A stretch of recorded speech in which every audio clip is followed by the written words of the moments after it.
Hello, and welcome to Unabridged, the weekly podcast where teachers take on books. This is Sarah. Join us for bookish episodes and a monthly book club pick. This is Ashley. Find us on Instagram, Facebook, and Twitter at unabridgedpod, or go to our website, unabridgedpod.com, where the books we read are linked for purchase. This is Jen. Check out our Teachers Pay Teachers store, our Patreon page, and our newsletter. Please rate, review, and subscribe on Apple Podcasts to support us. You want opinions about books? We've got them. Hello, everyone, and welcome to Unabridged. Today's episode is episode 177. We are doing Fairy Tale Retellings today. Before we get started with our bookish check-in, we wanted to remind everybody to sign up for our newsletter. You can do that on unabridgedpod.com. We have a monthly newsletter that comes out at the beginning of the month that gives you a rundown of what to expect from Unabridged for the month. And then we have a second mid-month newsletter that comes out where each of us gives a favorite of the month, and you just get a little bit more information on us and get to know us a little better. So definitely sign up for that. It's lots of fun, and there's lots of good content there for you to check out. Let's get started with our bookish check-in. Ashley, what are you reading? So I have just barely started this one, but this is Chanel Cleaton's The Last Train to Key West. And my sister loaned this to me and said she really enjoyed it. And I also chose it. We're recording just a little bit ahead of schedule, and I chose it for my April Uncorked Reading Challenge selection. That the topic for this month is a book that takes place largely on a train. And so I'm very at the tail end of the month here, but I'm going to slide this one in at the end of April. And like I said, I've been wanting to read it, but I didn't realize it is historical fiction, and it takes place in 1935, and it's during a huge hurricane in the Caribbean. And so I'm really fascinated by just the very beginning. I only have Helen's perspective in the beginning. She's the narrator of the first part, and it's clear that she is afraid of her husband. He seems to be abusive, and there's this really ominous feeling of dread in the opening part. And we also find out quickly that she is pregnant, and he's a fisherman, and a lot of her well-being is determined by the sea and by how his day goes based on what happens out on the boat. And so there's just a sense of desperation and also of loneliness. And in the opening part, she has these visions of him dying out on the boat. And so it's, a feeling of her feeling oppressed by that relationship and unsure of what's going to happen. And so we see that in the opening scene. And there's also a storm coming. And again, I only know about the hurricane because of the premise of the book, but it seems like the storm is coming, but everyone thinks it's fine. And so you kind of see that happening at the beginning, but there's two other women as well. Mirta Perez is in this, and also Elizabeth Preston. And they are three very different circumstances. Each woman's life is very unique from each other, but all of them are connected by this unexpected event and by this hurricane that's coming. And so I always love that when there are multiple perspectives and different lives that get connected by an event. It makes me think of, I talked about Frederick Bachman's Anxious People recently, but that's one where everything is connected because these people are all together at an apartment showing, and there is a hostage situation. And so it's that same kind of thing where very different lives, but this event happens and the event pulls everyone together who otherwise wouldn't be connected. So I'm just really intrigued. It grabbed my attention right away. And so I'm looking forward to getting back to it. And then I've heard great things about this series. So there's multiple books, and I've heard that all of them are really excellent. So I'm looking forward to this one. And then I've heard that the others are really great as well. So again, that's Chanel Cleaton's The Last Train to Key West. And I've only read, just the briefest part at the beginning here, but I'm looking forward to diving back in. That sounds great. I've read one book by her next year in Havana, and I enjoyed that. I read that for a book club. Jen, what are you reading? So I am reading, thanks to Libro FM's ALC program, Jenny Lawson's Broken in the Best Possible Way. And this is read by the author. Jenny Lawson put together. It's an essay collection. I would also call it kind of a memoir. And I am loving it. Her narration is amazing. So parts of it are very moving and parts of it are absolutely laugh out loud funny. So Lawson here is talking a lot about her depression, her anxiety. She also has several autoimmune disorders. And so a lot of the more solemn parts of the book are her talking about how she is dealing with those issues, about her discussing the insurance system in the United States and the healthcare industry in the United States and the way that they are broken, and the way that she is trying to have a good life while also dealing with these issues that in some ways compound each other. So at one point, she talks about a medication that helps her autoimmune disorder, but that conflicts with the medicine she's taking for her depression, and just having to make these really horrible decisions about which thing to treat, about which thing to prioritize at that given time, which I know that sounds like a hard read. And those chapters are definitely difficult. But then there are also these chapters that are just hilarious. And they are about just these kind of mundane parts of life, but the way Lawson writes about them is so, so funny. There's one part where she's talking about having to groom her dog. I will say she's pretty profane. And there's an area of her dog that she has to have groomed. So she goes to the store and tries to explain what she's trying to do. I mean, I have not laughed so hard in a long, long time listening to an audiobook, but I was cracking up. There's one part where she talks a lot about how we all say dumb things every day, basically, where we say the most awkward thing possible at the worst possible moment every day. And she put out this call on Twitter for people to share that thing that they said. And she is just reading through the responses she got on her Twitter account. And I kept having to pause because I was laughing so hard that I couldn't hear the next thing. So yeah, it is. I am just absolutely loving this book. And I think you both would love it. And I can't imagine any readers who would not enjoy this one. So that is Jenny Lawson's Broken in the Best Possible Way. And that is out now for purchase. So. I really want to read that. Mm-hmm. Oh my goodness, you're going to love it so much. It just does all the things really, really well. Sarah, what are you reading? I am reading a memoir by a chef. Her name is Erin French. She is the owner of The Lost Kitchen, which is a critically acclaimed dining experience. And this is her memoir. The full title of the book is Finding Freedom, A Cook's Story, Remaking a Life from Scratch. And I'm reading it courtesy of NetGalley. This came out, I'm a bit behind, but it came out the very beginning of April, and I'm reading it. It is really good. It's about her childhood with working in her father's diner, and kind of she's then growing into a young woman and the path that her life takes.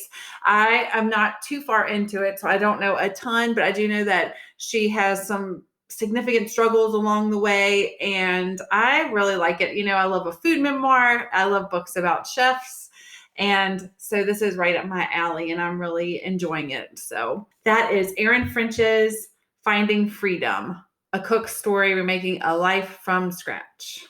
I just got that one from Celadon, and I cannot wait to read it. I really like it so far, and I just love reading about people's life experience, and I like food books, so it's perfect. So now we're going to get started with our main discussion. Today we are talking all about fairy tale retellings, and we wanted to remind you that this is part of our Unabridged Pod reading challenge, and it is for the category fairy tale retellings, and we are going to give you some suggestions today, and there are so many. When I was trying to figure out what I wanted to read, I Googled it, and I didn't even realize how many were available, but there are a lot. And it's not too late. You can jump in our reading challenge anytime. And all that information can be found on our website at unabridgedpod.com/reading challenge 2021. So definitely join us if you can. All right, Jen, do you want to give us your pick for today's discussion? Sure. So I will say this is a category that I absolutely love. I do read a lot of fairy tale retellings. And so I had a hard time deciding, but I settled on a series that I recently finished. I'm really going to focus on the first book. So the series is Bridget Kemmerer's Curse Breakers. But the book I'm focusing on is A Curse So Dark and Lonely. And that is partly because, as with many series, if I talk about books 2 and 3, there will be spoilers. I also think that the connection to the fairy tale is strongest in this first book. So A Curse So Dark and Lonely alternates between 3 points of view, and it is based on the Beauty and the Beast fairy tale. So as in Beauty and the Beast, there is a prince. He is cursed. He has to find love to break the curse. So that is at the book's center. The prince here is Ren, and he has been cursed by a horrible enchantress to turn into an awful monster periodically. So in Beauty and the Beast is always a beast. In this one, Ren looks like a handsome prince, but toward the end of the curse each year, which cycles through again and again, he turns into a horrible beast that kills people in the village. He has killed members of his family. And he is very tormented by what he does when he's a beast. He doesn't have control. He becomes more animal than man. And that is a large part of the curse itself. It's not just the fact that it's a beast. It's that he hurts people and he loses control and he knows that it's coming. So he has become immortal because of this curse. Cursed with him is a member of his guard named Gray. And Gray has been with him since the beginning. They're about the same age. They're both late teens, early 20s.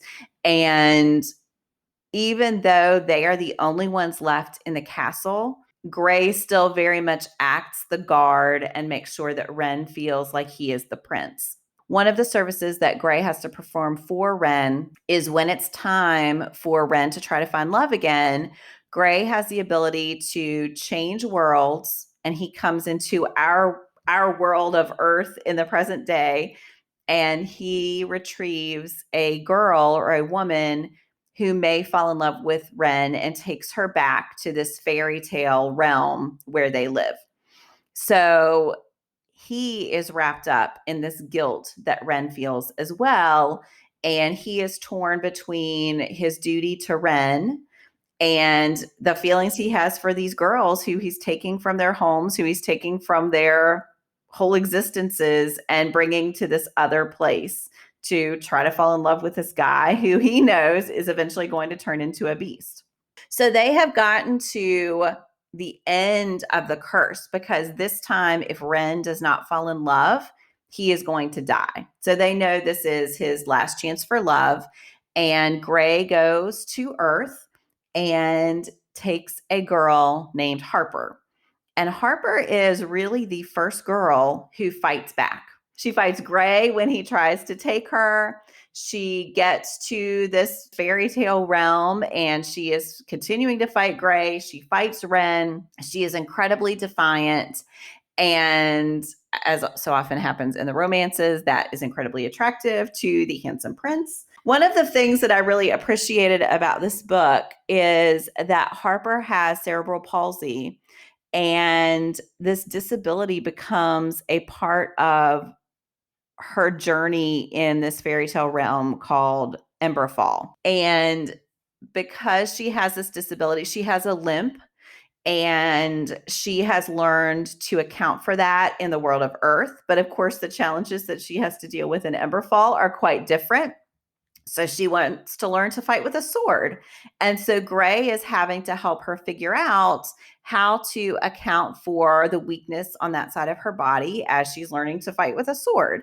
And part of this is that she and Gray develop this really strong relationship too. So you see this romance developing between her and Ren as she is challenging him to try to do the right thing, even though he feels like his fate is always going to end the same way. But you also see her and Gray develop this relationship that is making him think about his own guilt and his own duty to Ren and his duty to himself. The switch in perspectives here works really, really well, both to build suspense and to enrich each of these characters. And I really want to say something about books 2 and 3 there, but I will just say I really appreciate the way that Kemmerer, through the whole series, lets us see different sides of the story and lets us consider points of view that I think other authors might have left out. But Kemmerer does a great job just bringing in this multitude of perspectives so that we can truly understand the impact that this curse has had, even outside of these 3 characters. So I know Ashley has read and loved this too. So Ashley, if I left out something big, you can feel free to chime in. But I just absolutely loved A Curse So Dark and Lonely and the whole Cursebreakers trilogy. Yeah, I like how you highlighted the connection with Gray. One of the things I really loved about this one that I thought was different than a lot of other romance stories and also the fairy tales is the inclusion of the third character, who is such a significant part of the story. I love the kinship and friendship between Ren and Gray. And then I also love the relationship that develops between Harper and Gray. And so I think all of that leveled it up in some ways for me as far as just complexity of characters and storyline. And then, like you said, I loved all the ways that we navigate with Harper, her disability, and that is an integral part of the story, but is also just a part of her as a person and as a character. Yeah, so I thought all of that was really rich. And I can't wait. I've only read the first, so I cannot wait to get back to those. I hope to do that this summer. I'm looking forward to books 2 and 3. I can't wait to hear what you think. I love them so much. I really want to read those. I know you both love the first one, so. Yeah, with the way you love fantasy, Sarah, oh my gosh, you would love it. And sometimes I like to read the whole series at once. So I think there's some joy in when they've all come out and getting to read them all in a short period of time. Sometimes that's really satisfying. Yes, I don't like to wait. So especially in fantasy, I like to be able to read them one right after the other. So, yeah. Ashley, what is your pick? So I wanted to come back to an old favorite for me, and this is Marissa Meyer's Cinder. And this is part of the Lunar Chronicles series. And I've read all of them, and I thought they were all fantastic, but I'm going to focus on Cinder.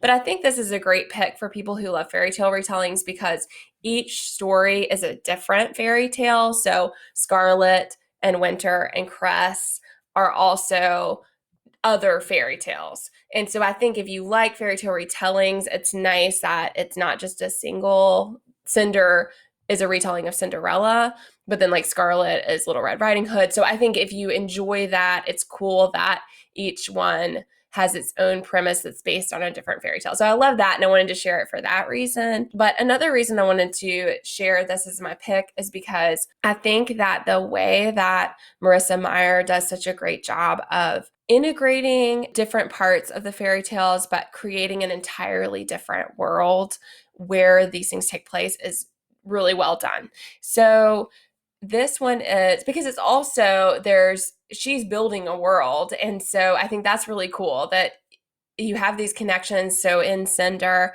you have connections to the original fairy tale in the sense that she has a stepmother and stepsisters who are terrible to her. There is a prince. She does fall in love with the prince. There's limitations that prevent her from being able to connect. So there's all these really nice touchstones to the original fairy tale. But in this version, Cinder is part android. And so she's a cyborg. And so I think that is just really fascinating. So it is a sci-fi book as well. And I just think that's really cool. And also there's the world where she lives in New Beijing, and she is a cyborg. And because of that, she is discriminated against by a lot of the prejudiced people in her community. So there's a lot of bias against people who are cyborgs, and yet they're a big part of the society. And so I think that part is really interesting. But also there are people, there's a lunar population, hence the title, The Lunar Chronicles.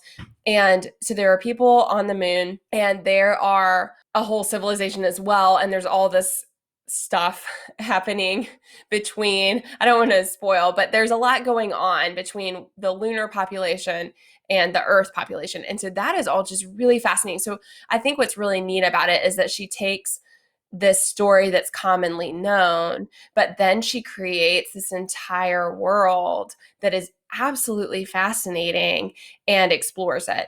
And so Cinder is a mechanic, and she's really good at what she does. And she has an android, Aiko, who helps her. And early on in the book, she is working in her shop, and a heavily cloaked person comes in. And as she is helping this person, she comes to realize that it is the prince who has come in and needs some help with an android. And so the story evolves from there, and she gets to know him and becomes a really important part of kind of a motley crew of people who band together, people and androids and cyborgs who band together to fight against some really horrific things that are happening. There is a plague that is ongoing that they're trying to eradicate and protect the citizens from. And like I said, there's also a lot happening with the lunar community, some of which is known and some of which is not known in the beginning, but those things evolve as the story progresses.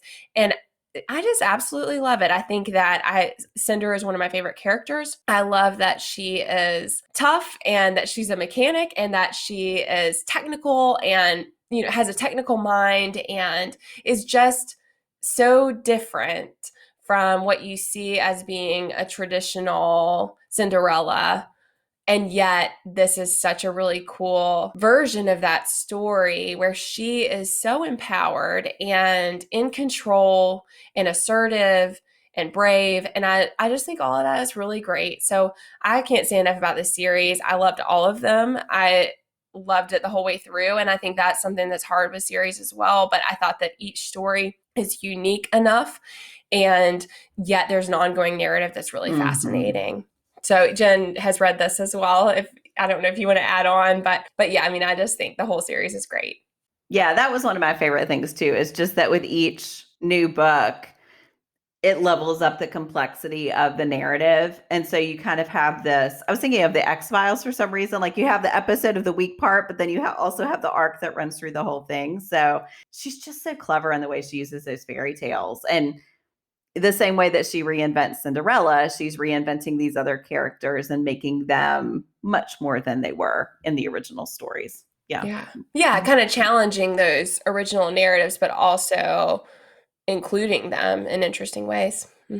I haven't read those, but I had students that loved them. Yeah, it's a great series. I absolutely love it, and I would be happy to reread them. They're just a lot of fun. They're a lot of fun.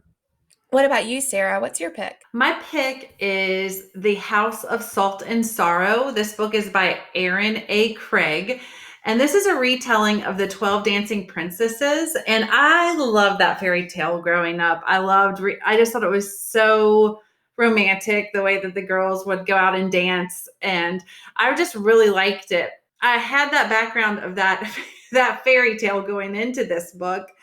And this book is very dark. I do want to say that it is very dark. And there is some very macabre scenes, but I really loved it. I thought it was great, but it was a lot darker than I was anticipating. Even though the book is called The House of Salt and Sorrows, I still thought there would be more of a fairy tale-ish happening, but it definitely was very grim and dark. So anyway, the person who is the main character in the story is Anna Lee. She lives in a place called Highmore. They are people of the sea. So the god that they worship is the sea god. And there were 12 sisters. This is not a spoiler, but at the beginning, everybody is in mourning because 4 of the sisters have died. and each one has had a really sad death, and their mom is dead. And it's just everybody in the area thinks that they are cursed because of all this death. And you come to find out that they have really been in mourning. For everybody who dies, it is expected that a year of mourning occurs, and they have been in mourning for like 5 years, because every time they are coming out of mourning, another terrible tragedy happened. So that's the start. So as you can tell, it is very grim. And because when I started, I was like, what is happening? The 12 sisters are supposed to go dancing, but 4 of them are dead.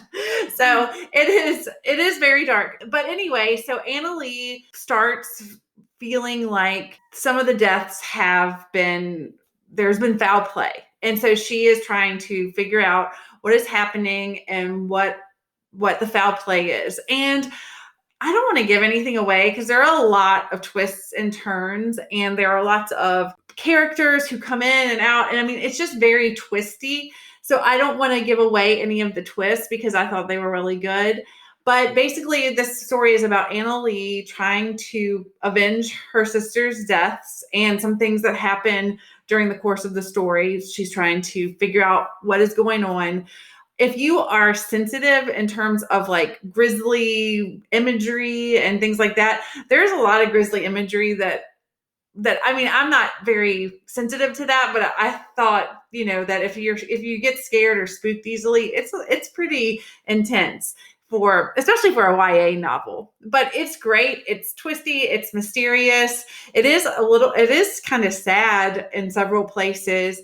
But I thought it was a very clever retelling of the 12 Dancing Princesses. It was not at all what I expected, and it was kind of creepy, like a ghost story. So I think this would be great for our Spooky Reads episode, because it was pretty spooky and mysterious. So I really liked it. It was very worth it and very compelling. And I read it and listened to the audio, and the narrator on the audio was terrific. So I recommend this one. And so that is House of Salt and Sorrows by Aaron A. Craig. It's a retelling of the 12 Dancing Princesses. Yeah, I loved that one, Sarah. And I agree that I didn't know what to expect going into it, but I thought it was fascinating. And I loved the twists that happened. I thought it was really unexpected, but I found them very interesting. Yes. Yeah. When I went into it, I remember when I was a little girl, my grandmother had this fairy tale book. And so I would read the 12 Dancing Princesses. And in the book, I remember this picture of these girls in these frothy dresses with these pretty slippers on and their hair all up. And this is not that. This is not that. This is not that. I read this. This was one of my first Bookstagram buddy reads, and it was really great for a discussion. But I will say there were quite different opinions about it, because I think a lot of people were disappointed that it wasn't that romantic fairy tale feeling. And then other people, me included, love that, because I love it when they take that source material and just twist it. And I thought Craig, again, the twists, I agree, were really great. Yeah. And I guess I mean, even though it's a fairy tale, I mean, there's a lot of like magical elements. I said maybe not even magical, but supernatural elements that I wasn't expecting. I mean, there's just a lot of that. And but I love that. So I was pleasantly surprised by that. All right. Well, we hope that you have enjoyed our descriptions of these fairy tale retellings. We're very interested to know what you're reading for the Unabridged Reading Challenge. Other fairy tale retellings that you have to recommend to us. As you can tell, we all really like this category of books. And so we are always welcoming to any of your favorites. So definitely let us know on Instagram or by email or on Facebook. We would love to hear that. Before we end, we are going to end the way we end every episode with our Give Me One. And our category today, I wonder if none of them would be an appropriate answer, but our category today is household chore that you don't mind. Ashley, what's in a household chore you don't mind? I could agree with none of them, right? Does anyone like household chores? I feel like the term chore, we always try to avoid that with our kids, because chore has such a negative connotation. But one that I find relatively satisfying actually is vacuuming. I just we have hardwood floors, so I actually think I would like vacuuming a lot less if we had carpet everywhere. But because we have predominantly hardwood floors, I'm mostly vacuuming rugs. And that is very satisfying because it's usually not a huge space. And there is a very visible, well, we have a dog who sheds a lot. So for us, it's a very visible result, even if it's only been a couple of days. And so I like that because I find it satisfying, and also it's loud, so no one can talk to me while I am vacuuming, which I'm good for. And I usually put my headphones in and listen to an audiobook and turn it up loud so that I can hear it over the vacuum. And all of that works really well for me. So, although I should say that as I'm saying this, I'm like, wow, we also bought one of those robot vacuums, which I would just want to say that of all the purchases we've ever made in our house, that is one of my very, very, very top purchases, is a robot vacuum. So I am only vacuuming things like the rug because we run the robot vacuum for, we call him Bebop, and we run Bebop for everywhere that's not a rug. So that makes it a lot easier also, which is probably part of why I like it, because it's a pretty small space that I'm needing to do it for. But for, if you have hardwood floors or, for like our kitchen, I mean, it works great for that. Jen, what is yours? So mine is laundry. And I think I don't enjoy laundry, but I do think there's a sense of routine there, and I can turn my brain off. And Ashley mentioned audiobooks. So yeah, I get a lot of audiobook and podcast listening done while I'm doing the laundry because it doesn't require a lot of thought.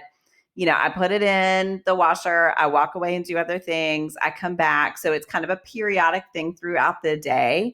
But because it does have that sense of routine, I don't have to think about it. It is satisfying when it's done. I feel ready to start the week. And so it's almost that kind of ritual to end the week and start a new one and then feel reset to do something new. So yeah, that would be mine. I could agree with that, Jen, that I don't love that one. Like vacuuming, I get a real sense of satisfaction, which probably attests to the fact that I don't do it as often as I should. I think that might be the case. But with laundry, I agree about the routine part, that there is something to the ritual component of it that is comforting. Yeah. All right, Sarah, how about you? Like Ashley, after Ashley raved about her robot vacuum, I asked for one of those for Christmas, and I love it, especially now that we have a dog. I love that thing. So I could say vacuuming because I don't have to do it. But probably cooking is my favorite because, I really do love to cook. The thing that makes me not want to do it is the cleaning up part, because I hate loading and unloading the dishwasher and all that. But I do really enjoy cooking. If you follow me on Instagram, I like to take cooking classes and all that. So I like to cook, especially for my husband, because he loves all different kinds of stuff. So he is always so appreciative of everything I cook and is always very complimentary, because he likes to try new things. So that makes me want to do it more often.